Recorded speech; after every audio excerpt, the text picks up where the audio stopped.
much. Thank you all for being here today. Thank you, Jim, for giving me such great material the next time I'm in a bar with Friedman and Christoph.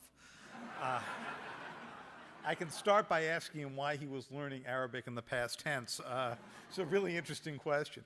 And I also want to thank Jane Wales and her great staff here at the World Affairs Council. This is always one of the most engaged World Affairs Councils that I talk to, and I always end up coming out of your conferences having learned a lot more than I've contributed, which is maybe it's a great thing for me. I'm not sure it's a great thing for all of you. When Jane first got in contact a few months ago about this one, she said, listen, it'll be, mid-March, and nothing ever happens in Washington in mid-March. You'll be bored. Come to San Francisco.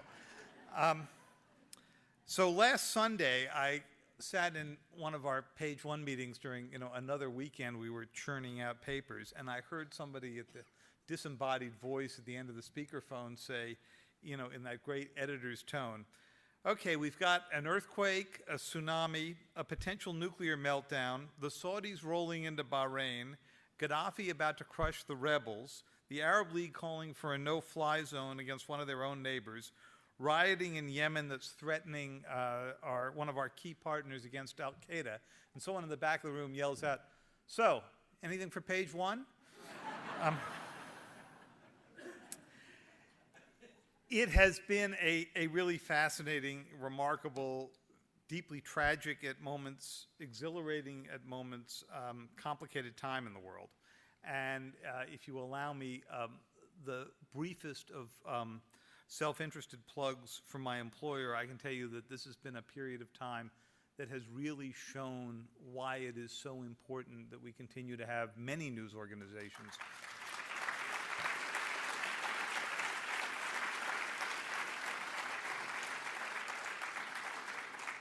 Thank you. I was going to say many news organizations that really invest in what's happening around the world. And one of my biggest fears about my own profession is that the number of organizations that are doing that seriously has shrunk in recent times, and it's something to think about. But I have just sat in wonder every afternoon as I see what comes in from our correspondents in Japan, in Tripoli, in Cairo, who often at enormous personal risk, you probably read we had 4 of our reporters taken by Gaddafi's forces a few days ago, fortunately, I think on the verge of being released. But this has really been an amazing time in the news business. I thought this afternoon I would offer just a few longer range reflections on how the events we've seen unfold, which Jim described so well, have challenged and changed our assumptions about the American role in the world, and how they pose the Obama administration with a series of challenges that I don't think they fully expected, no one could have, when President Obama gave that speech in Cairo in 2009 that Jim referred to. It's also been a moment for us to learn a fair bit about how President Obama operates in a time of crisis. And while it's early to come to any real conclusions, I think it is certainly fair to say that what we've seen is an American president who, seared by the experiences in Iraq and to some degree Afghanistan, is less inclined to put the United States at the center of every crisis, or to require that it always be the dominant player. And I think the big question right now, to which we have to freely admit we do not know the answer, is whether or not this humbler stance to the way we approach these issues can still achieve American objectives. Mr. Obama is clearly more at ease working inside coalitions. He feels less of a compulsion that the U.S. has to lead in many areas where the U.S. traditionally has. Inside the White House, I think people will tell me that this is how we've seen what the president called engagement during the campaign play out in real life. Now, to some people, this is a great relief, an end to the image of cowboy diplomacy in which the U.S. is the world policeman. Certainly through the economic downturn we've been in, you've heard many voices in the United States question whether or not the U.S. has the resources anymore, or even fully the credibility to play that kind of role the way we did for so many years between the end of World War II and really the beginning of the Iraq War. To many others, this is a huge and risky stepping back from that post-war role, and one that creates a dangerous vacuum. My guess is that over the next year, the world is not only going to change its view of America, as Jim has suggested it already has, it's going to begin to change its expectations of how and where and under what circumstances you're going to see the United States intervene. The international institutions that many in the United States have come to dismiss over the past few years as largely ineffective will be tested like never before to see whether or not they have both the political will and the military muscle to enforce their pronouncements. That's what made the Arab League action last weekend so fascinating, and it's what makes the military action that just began a few hours ago over Libya such an important and interesting test. We have no way of knowing how that will turn out, but undoubtedly over the next few months we are going to see some failures of will and execution, and some moments when I'm sure the United States will be charged with not providing enough support or enough leadership. And there will be more tests of Washington to come after that. If I had to guess, some of the first of those will probably come from the people in charge of the Iranian nuclear weapons program, but those won't be the only tests. And we're going to see the real test that everyone around the world is looking for, which is that delta, that difference between American values as expressed in the Cairo speech and American interests, and you've seen that split already. I think for years historians will be asking the question, why did the U.S. feel it could side completely with the protesters and basically call for regime change or something just short of it in the case of Tunisia and in the case of Egypt and in the case of Libya, but just provide chastising cautions to the Bahrainis and to the Saudis and to the Yemenis when they try to put down democracy movements in their own countries. And the answer here isn't rocket science. We have strategic interests in Saudi Arabia and Bahrain and Yemen that we did not have in Tunisia and even didn't have in Egypt, though it is the largest of the Arab states by population. So already this past week, as I've done my reporting in and around the White House, I've heard people wishing for the good old simple days. That would be January. That was when the problem was simply getting on the right side of history and embracing democratic movements as they come up, and basically embracing the Arabs actually listening to what Americans have said during so many visits to the Middle East and during that speech in Cairo. Now, you'll recall, and it's almost hard to remember now because it was a very busy month and a half ago, that at first the Obama administration was very much taken by surprise by what happened in Tunisia and then in Cairo. In fact, when Tunisia first blew up, President Obama was getting briefed by his CIA briefers one day, and he asked the question, so what are the chances that this spills over to Egypt? And the answer they gave was, well, under 20%, sir. If that makes you feel bad, console yourself with the thought that when I went back to my Israeli friends and I asked what the Mossad assessment was, it was, well, under 20%. So they did not see this coming. And they didn't see it coming because while it is no secret that there have long been causes in the Arab world for these things to happen, while people have felt the income division, the wealth division to be so great, while people have chafed under the leadership of authoritarian rulers, it's never been clear what the precipitating event would be. A Californian familiar to all of you, Leon Panetta, the director of the CIA, frequently makes the point that everybody knows the big one is going to hit in California at some point, but the science of actually figuring out when it's going to come and what triggers it is still pretty rudimentary.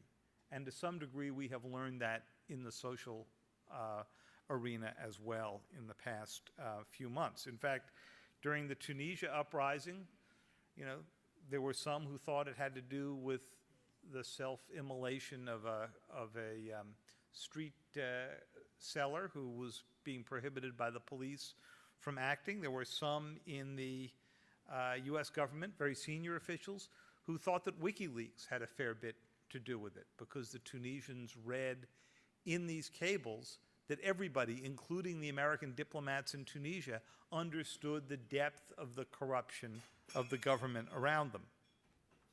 The cables made clear what had been an open secret. But of course, if these cables hadn't been published, something else would have set all of this off. When it did spread to Egypt, you saw the administration also trying to catch up with events.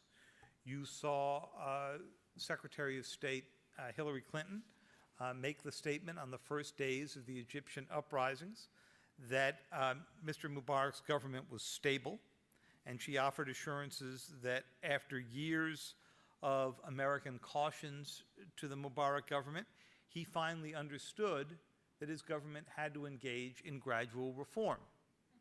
Well, a week later, that entire storyline was gone. Vice President Biden, at the very beginning of the uprising in Cairo, refused in an interview that he was on to call Mubarak a dictator. Though a week later, we were sitting in briefings in which the essential message was that President Mubarak had this coming to him because of his repression over many years. So it was astounding how the street ended up affecting American perceptions, but also an American willingness to come out and criticize. Now, on the streets of Cairo, as Jim has pointed out, there were great resentments that the U.S. did not get out ahead of this train. We heard people in Tahrir Square saying that they wondered where the American backup was when they were calling for the universal rights that President Obama had spoken about during the speech. But as Mr. Obama's own team of realists reminds us on regular occasion, the world isn't that simple. Egypt, after all, they were saying at the time, isn't just any country. It's America's closest Arab ally. It was the first to have made peace with Israel. And you could see each day as this unfolded in briefings in the Situation Room, people doing that balancing act between the universal aspirations of liberty that is so easy and attractive for leaders around the world to talk about. President Bush did it, President Obama has done it, and our interests, which people are deeply concerned could be threatened. Because let's face it, no matter what happens in Egypt from this point forward, dealing with Cairo is going to be a lot harder than it has been for the past 30 years. Because dealing with messy democracies is always a lot harder than picking up the phone, getting an authoritarian at the other end, coming to an agreement about what to do, and knowing that it's going to happen. It's going to be a little bit more now like dealing with, say, Japan before the earthquake and before the tragic events of this time. An American president could call up a Japanese prime minister. They could reach an agreement about a common set of priorities, and it bore absolutely no relationship to what may or may not follow. And that's what's going to happen if we're lucky enough to get a messy democracy in Egypt. So what brought about the change in Washington? How was it, that President Obama came to the conclusion that he could, in fact, abandon President Mubarak and take the risk of going for a democratic revolution? Well, I think the first was when Washington realized that among those who were not with President Mubarak was his own army. The army had looked out at their own future and seen that it was unduly tied to an 82-year-old leader with no credible successor save for his son, who they didn't particularly care for, and that they did not have a long-term future with him. And it was when the military made clear that they would not shoot the protesters in Tahrir Square that President Obama came to the conclusion that he was safe to abandon an ally of 30 years. This did not sit well with other allies of many years, starting with the Saudis. And as a reporter, I found the most interesting moment in the whole Egyptian drama was that moment when King Abdullah, who is even older than President Mubarak and perhaps in a lot worse health, if we can believe what we have heard, called up President Obama and said, "You have to stick with the Mubarak regime even if it begins shooting people in the streets," which was an interesting dividing line about how the Saudis view how this had to play out and how many others did. President Obama did not take that Saudi counsel. And in his next conversation with President Mubarak, which turned out to be his last one, suggested to him that he had to either embrace a radical change or get out of the way. We have now seen the kind of division between the U.S. and the Saudis that we have not seen in many, many years. How deep is this deep freeze? It is so deep that when the Saudis sent 1,800 National Guard troops across the causeway into Bahrain a week ago, they never bothered to pick up the telephone and tell anybody at the White House that they were planning to do this. That was a pretty interesting indicator. Now we're getting to the really hard part of this set of experiences, because it's only in recent days that this conflict between national values and national interests has become so vivid. The Obama administration has been portrayed in the Times and elsewhere accurately, I think, of being in the very difficult position of warning the Bahrainis, warning the Saudis, warning the Yemenis that they had to heed the protesters on the streets, but establishing no price if they didn't. They never said the alliance that you have with the United States is on the line if you don't listen to them. There's no what if to this conversation. And to the American minds, or the minds of many in the White House, there can't be, for all the obvious reasons. You know, the Saudis are still our number 2 supplier, foreign supplier of oil, but they are also the biggest single power standing up in the region to Iran, apart from Israel. If the wave theory of democratic revolution is right, and protests do erupt there in the midst of a succession struggle, I think that everything that we've seen up to this point is going to look like a casual spring training game for the Obama administration, because separating the U.S. from the Saudi regime is going to be very difficult. Bahrain, tiny country, ordinarily would not be of great interest to us, save for the fact that it's home to the Fifth Fleet, and again plays a critical role, both geographically and politically, in countering the Iranians. Think back again to WikiLeaks. It was the King of Saudi Arabia who warned the U.S. that the U.S. had to cut off the head of the snake. It was the King of Bahrain who helpfully suggested that the U.S. should begin bombing the Iranian nuclear facilities. He didn't quite say how he would respond or contribute to that effort.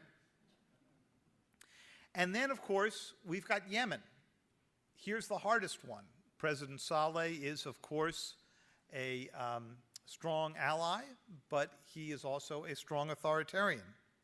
And again, to WikiLeaks, He captured the deal that is in place between the U.S. and Yemen right now when he said to General Petraeus during a meeting that was helpfully recorded by an American diplomat, "You can continue bombing the al-Qaeda sites in Yemen," and the quote was, "We'll continue to say the bombs are ours, not yours." And the U.S. agreement to that was, that's just fine. And now we finally come to Libya, which is a fascinating case where the U.S. hesitated to get involved directly, and now, just in the past 3 days, has changed that position as long as the Europeans and other Arab states take the lead. The president has made clear he does not want this to be a case where, no matter what happens in the future, it looks like an American intervention that led to regime change, for all the reasons that Jim laid out from his polling data. So let me just finish this up by saying that what we're seeing take place now is a huge bet in Washington. It is a bet that by standing back and letting the Arab Spring play out by itself, a competing narrative to al-Qaeda and to the Iranian regime can emerge. The al-Qaeda narrative is one of jihad. You didn't hear much of that in the streets during these protests. The Iranian narrative is one of Islamic revolution and death to America. You didn't hear that during these uprisings as well. And so the president is trying to stay, it seems to me, just enough behind this wave that he does not appear to be inciting it, but not so far behind that he is accused by these democratic movements of impeding a revolution that the U.S. has said in the past it would like to see happen gradually. That's not an easy balancing act. It's likely to get harder as we get concerned that we could lose an ally against al-Qaeda, that we could lose a dependable oil supplier, that we could lose a base for the Fifth Fleet. But it is what's going to make the next couple of months so particularly fascinating. Thank you very much, and we look forward to your questions.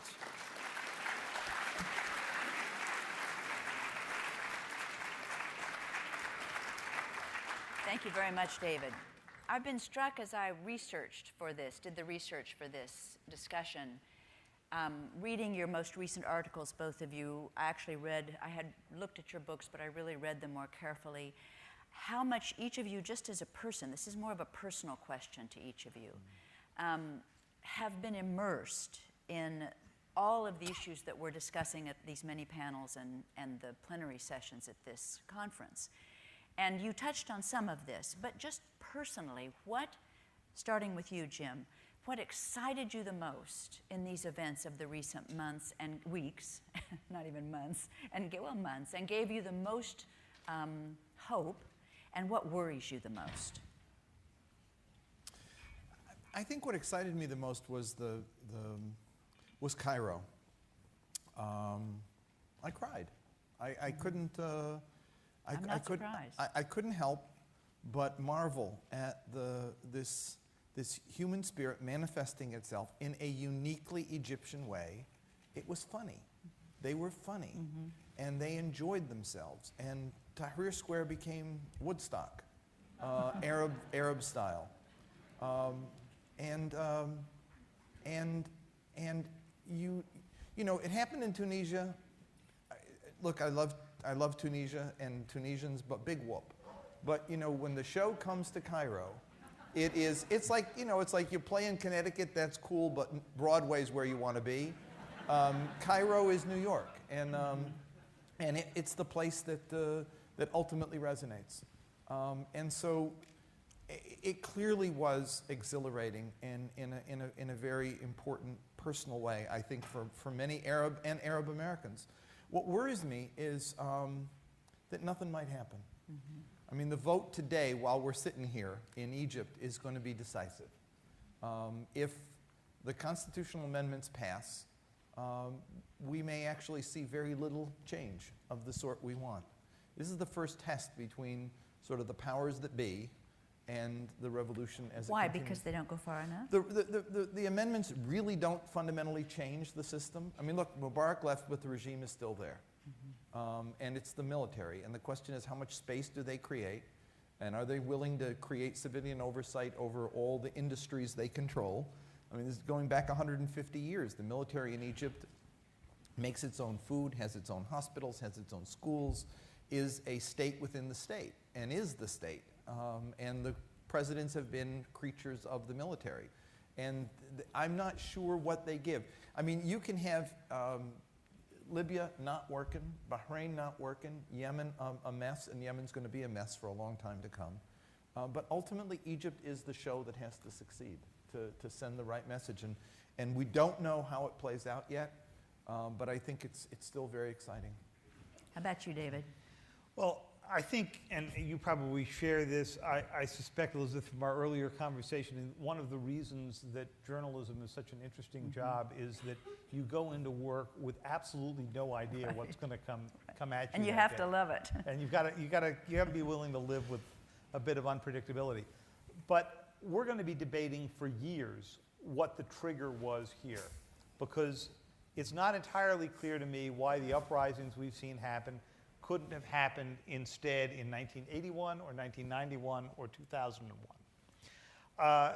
What worries me the most is that revolutions have a long history of starting off really well and going some really bad places. Some revolutions. French Revolution started off pretty well. It took a really bad turn after a little while. The Iranian Revolution, for the first year of it, many in the United States thought that what was going to emerge was actually going to be a government that we could work with a whole lot better than we worked with the Shah. And, reading the obituaries this morning of Warren Christopher, who taught me a lot about this region and was quite remarkable Californian and quite remarkable gentleman. He talked a lot about how they thought the early days of the Iranian Revolution were going to work out just fine. A year later, it didn't look so great, and we've been dealing with that. Other democratic revolutions we have seen in recent times have been a lot better. And if this went like South Korea, when they finally got rid of the military leadership, or this went like Indonesia, which turned into a real democracy after years of Sukarno and Suharto, if this even ended up like the Philippines, which is always the messiest of democracies, but has at least a real democracy going, I think many in this room would probably settle for any of those. But that's imposing a different region of the world and a different set of cultures on a region that's going to have a hard time making this transition. And we have so many good questions from you in the audience, and I must say the questions from the students are especially good. We have very limited time. I'm going to ask one more question, and then we have to give the stage up. And there are several questions that more or less say the same thing. What could be the impact in the region of the speech that President Obama gave about Libya? Was there something new in this that could really make people feel that we may still be behind the 8 ball, but maybe we got on it in a good way? I think the line of the speech that everyone is still looking at was the not stop in your tracks but roll back part. And I'm not sure that got the attention it warranted. And I don't know what that translates to on the ground in terms of what we actually want, and are we willing to insist that the Libyan regime in fact move its troops out of the cities that they have moved into. But I just want to make a point about David's observation about the critics of the president, who, interestingly enough, in the beginning, the Republican critics were, you're not doing enough to support the demonstrators. And now you're not doing enough to support Mubarak. He was the ally. And now you're not doing enough to support the demonstrators. I mean, they don't know where they want to be other than they want to be against where Obama is. That's the one consistent part of it. But I think one of the things they forget, and that the president has been cautious and smart about, is that while they're still seeing America the white knight on the charger, George Bush shot the horse. And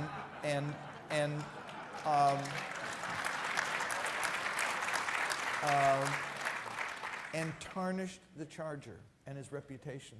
There's a lot from the last 8 years that we still have to live down in terms of impressions in that part of the world. And one of the things that's happened... You're talking about rendition. I'm talking about rendition, I'm talking about Iraq, I'm talking about Abu Ghraib, I'm talking about Guantanamo, I'm talking about black sites, I'm talking about drone attacks that amount to legalized or our legalized assassination and collateral damage, et cetera. I mean, we don't have a pretty record right now. And so, still people will say, why aren't you doing this to help us?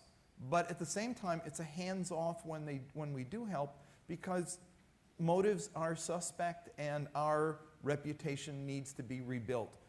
One last observation on that is that one of the things that's happened that's interesting is the degree in that same period that the region has started to look at ways to solve problems itself.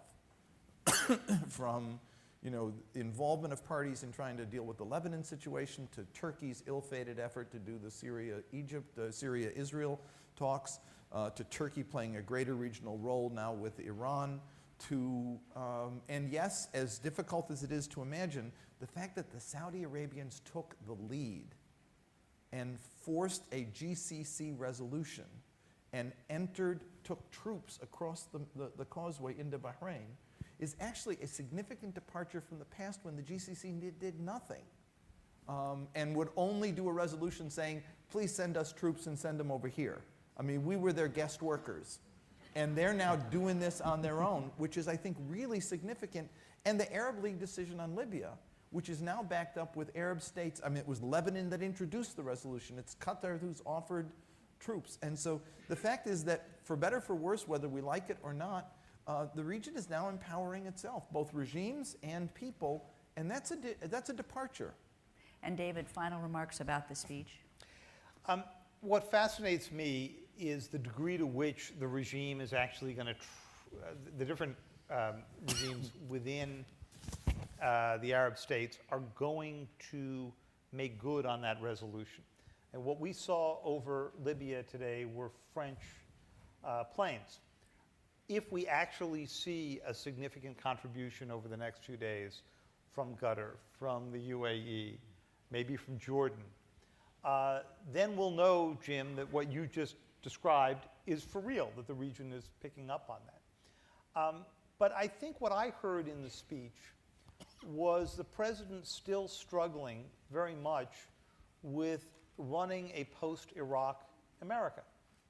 You heard it some in the Afghanistan speech, where he said, we're going to commit troops, but we're only going to do it for an 18 to 24-month period, and then they're going to begin to come out whether we're winning or not. You heard it this morning, or yesterday, when he said, we are going to participate in these air attacks. There will be no American ground troops in Libya. Well, that's an interesting restriction to put on early on in a military action, because none of us know what this is going to look like a week from now. Supposing in the end you can't get the Libyan troops to back away, to roll back, unless it's done on the ground. What then? What is that strategy? And so I'm very interested in seeing how this administration has planned out what our Defense Secretary Robert Gates always calls the least asked question in Washington, which is, and then what? Right. Please join me in thanking our speakers. You did a great job.